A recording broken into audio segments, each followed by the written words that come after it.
Hey friends, and welcome back to Gardening Suburbia. Today we're just going to take a little walk through my garden. I do intend on doing another garden tour just because it is now July, which is insane. There's so many things growing. A lot of things are actually getting ready to be harvested. I'm going to harvest a few things today with you guys. But I wanted to show you the balcony, my balcony garden. Because we have been getting pretty much non-stop rain. Today is a little overcast, but there are some blue spots. But it has been raining quite a bit. So I wanted to show you the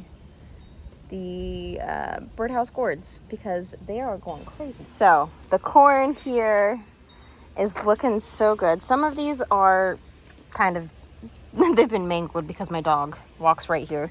But I have a few stalks, like 4 or 5 of these stalks are really nice sized. And then I have a tomato plant in here, and then I have all of my birdhouse gourd plants, which I think I broke him. But look at this guy. He is growing. Hopefully this will keep growing and just kind of take over this side of the balcony. Over here we have this one. He is growing crazy. I need to grab those chairs because I think I need those tomorrow. But the birdhouse gourd. Yep. Birdhouse gourd is going crazy. It's got some big old leaves on it. And it is just kind of growing wherever it can. So really excited about having these guys fruit on the balcony. We have the tomato plant down here. He's looking really good. That one will be interesting to actually harvest because I don't know if I can from up here.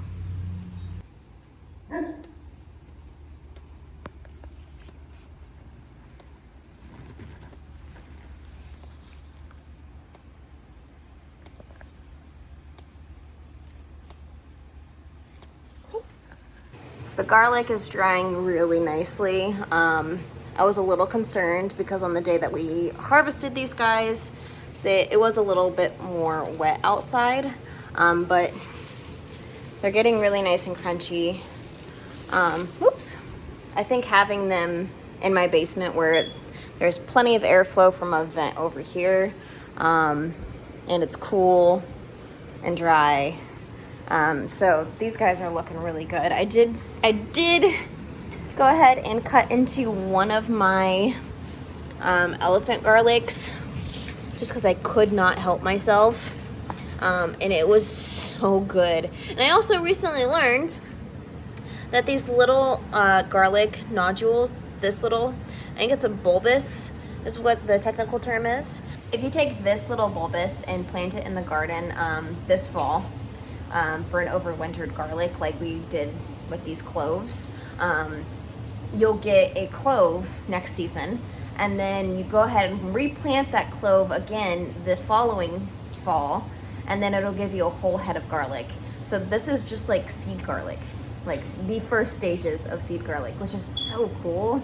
I didn't realize that, and there were tons of these that were on the elephant garlic especially that I just kind of left in the garden. So maybe we'll get some volunteer garlic. That was super cool. I thought I'd share it with you guys. So the garden is in its crazy stage.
All right, friends, it is a few days later.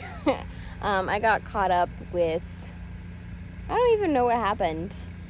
Some other stuff happened and I had to go inside, and so it is now July 5th. Yesterday was the 4th of July. I had work off, so I got to relax and get some indoor chores done. I didn't do anything with fireworks because this guy is a big baby when it comes to fireworks. So we stayed home with him, and so I'm gonna continue going through the garden, seeing what things need done. It is quite hot outside. I did go ahead and grab my second cup of coffee for the day because I need it. But we are going to just check some things out. I am having an issue with my Greenstalk, sorry, those are some big tomatoes, with my tomato stalk. So I noticed a few of my tomatoes have blossom end rot, and that is basically where the tomatoes are having deficiency in calcium. A lot of people say that you can use eggshells, but this is actually something that I stumbled across. When I went to the Homestead Festival, there was a person there, I can't remember what the company was, that was selling water-soluble calcium. And he overheard something about eggshells and started going on a rant about how it takes basically an obscene amount of eggshells to deposit what your plants need back into the soil, and it takes so long for those eggshells to actually break down and for those plants to actually absorb them. So he was going on and on about how we needed water soluble calcium and all of this. So calcium is what's going to fix blossom end rot. I've heard of Epsom salts and a few other things. But what I have, now I still need to do some research on it. My stepsister gave me a handful of garden type things when she moved. There are so many flies in here. Sorry. And among those was calcium sulfite dihydrate, which is also gypsum. So I was doing some research on that because it had the calcium in the name, which is what the tomatoes need. I was seeing if this was something that was natural, like, you know, natural, could be used in the garden, could be used for my tomato plants. If it was going to be something that I would want to feed to my tomato plants, because then I would then use those tomato plants to feed myself. And I don't really want to be putting harsh chemicals in my garden when I know I'm going to be eating those things. So I still need to do some research on that. Maybe I can ask her some questions. But if I were to use that, I'd probably be putting top dressing, which don't mind the tomato plants right now. They're kind of stressed because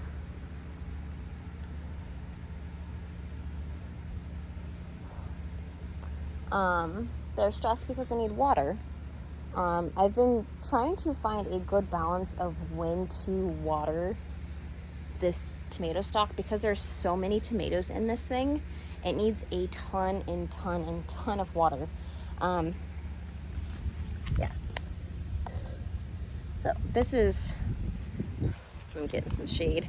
This is blossom end rot. So that's basically where your fruit, it looks perfectly fine for like the first half of its life, and then it starts to develop this weird squishy bottom. So I went ahead and I picked all of the ones that had blossom end rot off because these guys aren't going to be doing me any good. Oh, there's a tomato ready.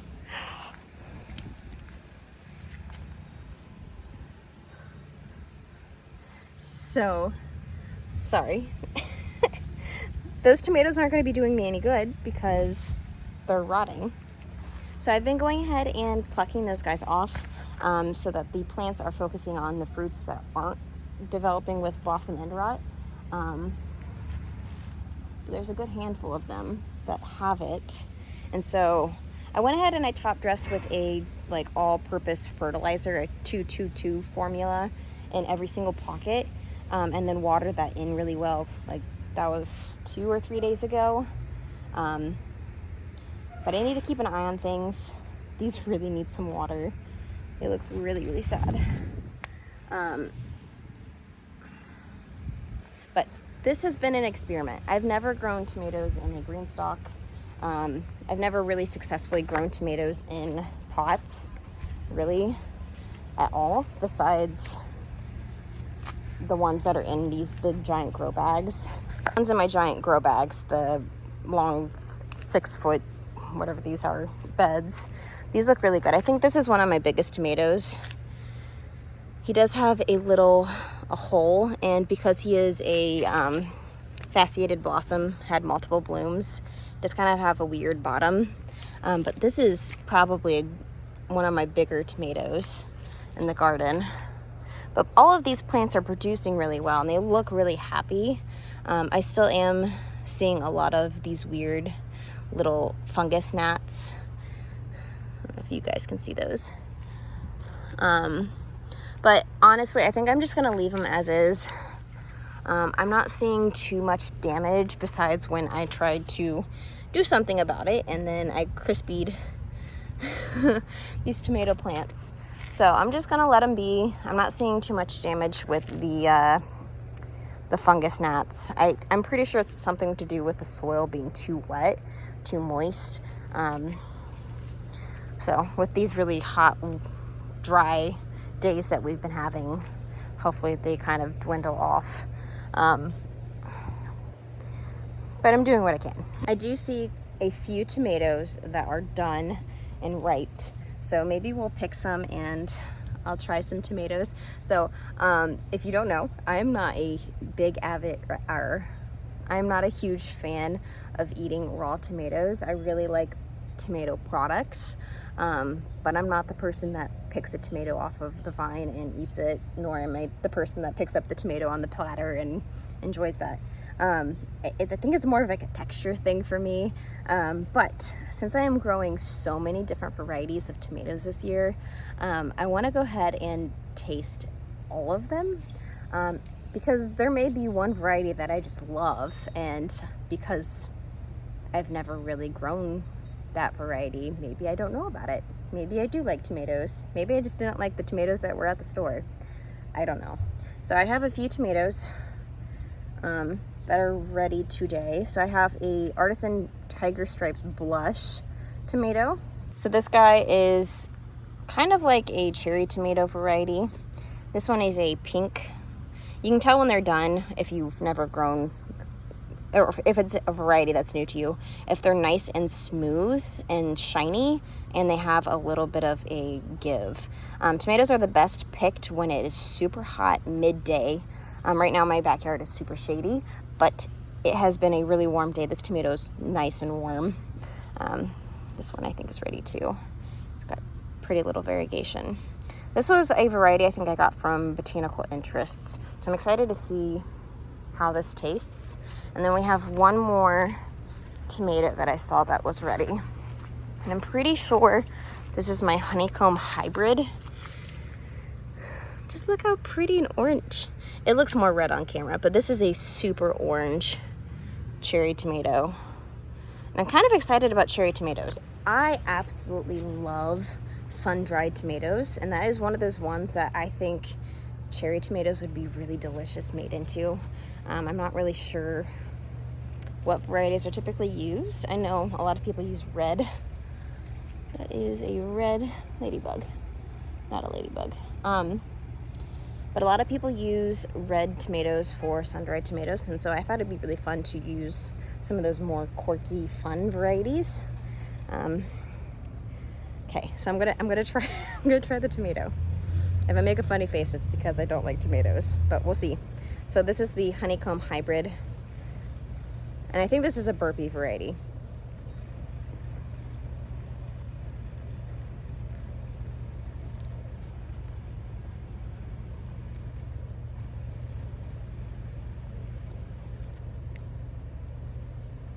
Okay, so right off the bat, I can tell you it was much better than other tomatoes that I've had.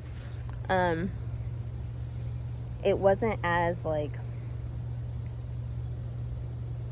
don't even know how to explain. I'm not good at this. I'm gonna have to learn how to get better at this. It was like a brighter flavor, if that makes sense. It wasn't super tomatoey. I don't know. Okay, so I'm gonna try one of the artisan tiger stripes too. I probably will take a bite out of this. Maybe I can get my dog to eat the other one.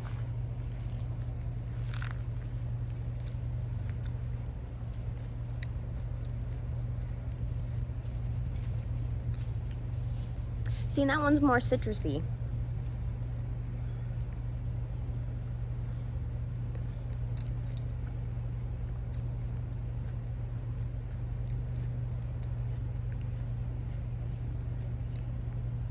Got Japanese beetles like a madman in here.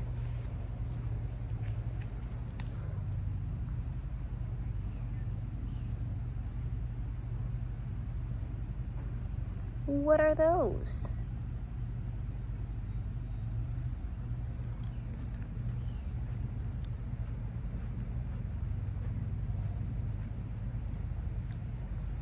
I will say, I never would have ever eaten a whole tomato. And I wasn't gagging. It's really funny. Okay. So I really liked the honeycomb hybrid. I liked the tiger stripe blush. This one was good. I'm still not like, I'm not won over just yet. Not yet. I think I'll find a variety. I purchased, there was a Roots and Refuge bundle pack from Wild Boar Farms, which is, I can't remember his name, but there is a man that runs Wild Boar Farms. It's a tomato company. They sell a ton of different varieties of tomatoes, and he collaborated with Jess from Roots and Refuge to create a tomato pack bundle for some of her favorite varieties of tomatoes. And there was a variety in there, and I can't remember what variety it was, of course. But there was a variety of cherry tomato in there that she says that anyone who says that they are not a tomato fan, if they try this tomato, they are turned. So I was super excited to get these tomato varieties, but unfortunately the package never got to my house. And I don't think it was a Wild Boar Farms thing. I think it was simply where I live, unfortunately. So I need to get that Japanese beetle. Oh, there's another one. So I'm probably gonna have to look into what those varieties were again and purchase them, because I was super excited about it. Still excited about this tomato. Those two tomatoes that I just ate were the first tomatoes of the 2023 gardening season here in my backyard. Couldn't get this yesterday, but this is a Japanese beetle. These guys will eat holes. I need to get him. Oh no. He flew away and I don't know where he went. So what I've been doing is I've been coming out earlier in the morning, and I've been making a bug soup with water, and this has Dawn dish soap. But I've just been knocking the bad bugs in here so that they are no longer destroying my stuff. Because this guy, as you can see, he is cutting holes in my blueberry plant, which is no longer blueberry season, but I still don't want him eating holes in my plants. Along with getting bad bugs out of my garden, I am having to make sure to continue to stake up my tomato plants. So this guy, I'm going to go ahead and just kind of push him in here. This is another fasciated blossom. You can see he's got a crazy bottom. But I'm gonna go ahead, take this clip, I'm gonna clip him on here like so. I'm gonna get this thing to pop. There it goes. So that guy's on there. He looks good. Getting some good tomatoes on these. Kind got a ton of weeds. I'm actually gonna pull this.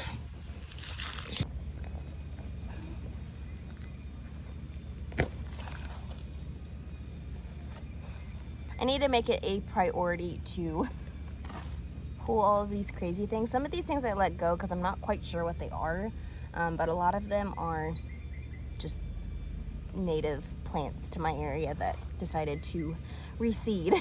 I honestly would really like to get my garden cleaned up as best as I can to shoot the next garden tour. Because I think my first one, I didn't really do much in my garden as way of cleaning up. And maybe I can do it this time, because it's a hot mess. I've got so many things going on in here and so many things I want to show, but I'm just like, do I show them? Do I wait? Because my zinnia bed is looking so good. Dahlia that my sister gave me, it flowered, which is super exciting, because I wasn't sure if it was going to or not, and it did. And then I've got my gazania. Look how pretty that is. Isn't that crazy? This thing looks wild. I like the texture difference and how the contrast of the back of the leaf is from the front. It's really pretty. My little flower bed is doing pretty good. All of these zinnias are making me happy. I am gonna go ahead and harvest this guy. He's so sad. This is one of those flowers that is just getting eaten up by whatever's in the garden. I've got a ton that are just about to bloom. And I honestly don't even know what varieties I put in here. No, that one's the peppermint stick. Which, by the way, you know you're ready to harvest a zinnia by wiggling it and it doesn't flop around at the head. It's like this one. You can see how it's all flimsy. This one, not flimsy. So if I go ahead and actually cut right above the set of leaves like you would for basil, it'll go ahead and send off more offshoots like it did down here. So it's gonna have 2 heads on the sides and it'll send off 2 more if I cut that, which I need to because he's dead.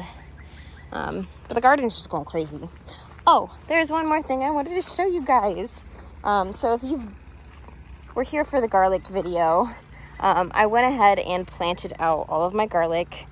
Not garlic. I planted out my corn and I put in a few squash, which are just starting to pop. And then there's some beans in there, right there. Got a bean. There's a bean right there. Some beans. And then a few squash on the sides. I put the squash on the sides so that they'd hopefully drape over and not completely drown everything else out. But these squash have been here for a while. They are starting to get a powdery mildew, which I've heard rumors that you could pour or spritz milk onto them to help with that. You can also prune back some of these leaves and give it a little more airflow, which I think I'm gonna do that. But this squash plant, my first season with growing squash, they had good germination. Like they came up, they looked like this. They put off little squash and then they'd shrivel up and get like the blossom end rot, like the tomatoes, except it wasn't blossom end rot. I later discovered that I had really poor pollination for those plants. And so last season, I got good pollination on my acorn squash. I was hand pollinating everything. And because I was hand pollinating the things, some of the flowers got missed, whatever. This year, I'm having such good pollination. I also haven't cut my grass in quite a long time. And this is my 3rd season. You can see some bee action back there. 3rd season of growing in this garden. But I've had so much better pollination in this garden and it makes me so happy to know that I can come out here and I can just watch the bees. The bees are everywhere. I have so many ladybugs. It's just good vibes. Good vibes in the garden. But this squash plant right here behind me has what I think is going to be my first summer squash ever in this gardening space. And that makes me so happy because I love squash. I love cooking it in butter in my cast iron skillet, giving it a nice good browning, and then just eating that as is with a little bit of salt. So good. So let me show you the first potential squash. It looks so good. So again, we've got some of that weird white, but if we get down in here, look at that squash. He is only about, I don't know, 3 or 4 inches. Not very big, but he's looking really good. And we've got, oh look, we got a striped beetle, squash beetle. Oh, there it went. So I need to get in here and actually prune back some of these leaves so it gets a little more air. But I think that is going to be the first zucchini in the garden, and I am so excited about it because I haven't had one in my garden yet. So, all in all, I think this is just a little word to you guys. Gardening, it can be really easy. I mean, the plants want to grow, the seeds want to grow. You give them soil, you give them water, you give them light, they're gonna grow. Whether that is a week after you plant them or maybe they overwinter and you get them next year.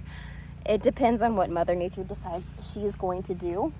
But for the most part, nature's gonna do what nature does. And sometimes you just have to wait for the squash. Sometimes you have to wait for the season of growth that you're in for it to be the season that you get the squash. So I hope you guys keep moving forward, keep learning new skills, keep endeavoring to grow in your garden and your garden to grow with you. I hope you guys have a wonderful week. It is beautiful outside. We are mid-swing, at least here in Ohio, for the gardening season, and it is just, it's glorious. So thank you guys so much for joining me. I'll go ahead and pop a video up here for you guys to enjoy until my next upload. But until then, thank you guys so much for joining me, and I'll see you in the next one.